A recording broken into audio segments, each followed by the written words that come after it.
बंद हो जाने चाहिए ना। मैं आपको बताऊं कि एक आर्टिकल 377 था जिसमें होमोसेक्सुअलिटी जो है एक बड़ा अपराध था।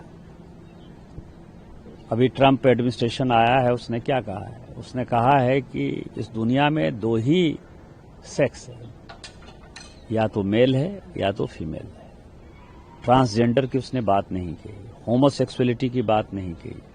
पूरी क्रिश्चियन कम्युनिटी हो, पूरी हिंदू कम्युनिटी हो, पूरी मुस्लिम कम्युनिटी हो, पूरी बुद्ध हो, जैन हो, सिख हो, सभी ये मानते हैं कि होमोसेक्सुअलिटी एक अपराध है। सुप्रीम कोर्ट ने वन फाइन मॉर्निंग कहा कि नहीं, ये केस हम एबॉलिश करते हैं, ये आर्टिकल एबॉलिश करते हैं। हमने आईटी एक्ट बनाया। आईटी एक्ट में सबसे ज्यादा दुखी कौन है? महिलाएं हैं, महिलाओं के पौर्ण आते हैं, बच्चे हैं, बच्चे के पौर्ण आते हैं, उनकी सेक्सुअलिटी के बारे में जो है हंगामा होता है। एक दिन सुप्रीम कोर्ट खड़ा होता है, वो कहता है 66 से खत्म कर दिया हमने, आईटी एक्ट खत्म कर दिया।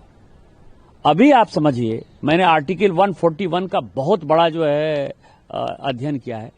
आर्टिकल 141 कहता है कि हम जो कानून बनाते हैं, हम जो जजमेंट देते हैं, वो लोअर कोर्ट से लेकर सुप्रीम कोर्ट तक लागू है।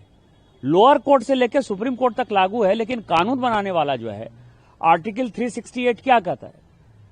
आर्टिकल 368 कहता है कि इस देश के संविधान को, पार्लियामेंट को सभी कानून बनाने का अधिकार है। कानून की व्याख्या करने का अधिकार सुप्रीम कोर्ट का है।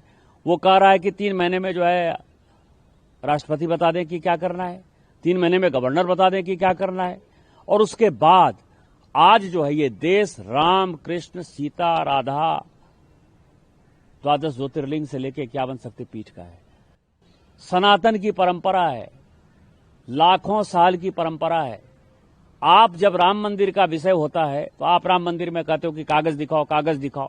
कृष्ण जन्मभूमि का मामला आएगा मथुरा में तो कहोगे कागज दिखाओ। आप जब शिव की बात होगी, ज्ञानवापी मस्जिद की बात आएगी, कागज दिखाओ।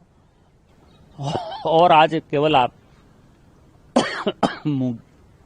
मुगलों के आने के बाद जो मस्जिद बने हैं उसके लिए कहते हैं कि आप कागज कहां से दिखाओ।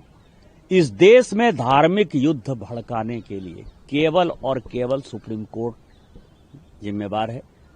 सुप्रीम कोर्ट का एकमात्र उद्देश्य है, show me the face will show you the law.